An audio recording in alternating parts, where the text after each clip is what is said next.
Hey everyone! Today, I'm excited to share how I managed to install PGSharp on my iOS device.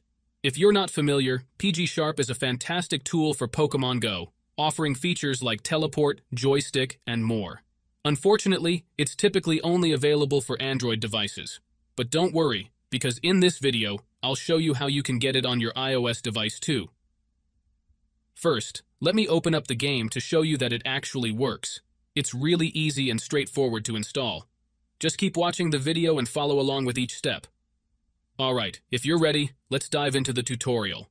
First, let's start by adjusting a couple of settings to optimize your device for this app.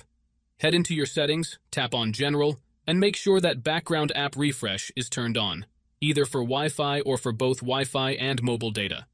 This ensures the app can run smoothly in the background. Next, swing by your battery settings and switch off low power mode. This feature can slow down your device, which we definitely don't want happening. With these two settings tweaked, you're all ready to move on to the next step. What you need to do next is open up your internet browser, in my case it will be Safari, and go to the website called lucidapk.com. Lucidapk.com is a website where you can find many modded apps and games with amazing features. Once you are on the website, search for PGSharp and click on it.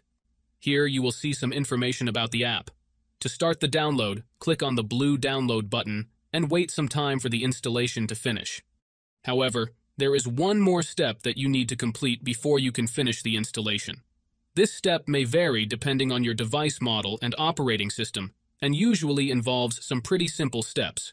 Don't worry, this step is very easy and quick, and there will be a video tutorial on how to complete it. Just follow the instructions and you should be fine.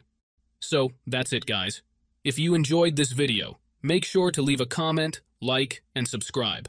Thanks for watching, and see you next time.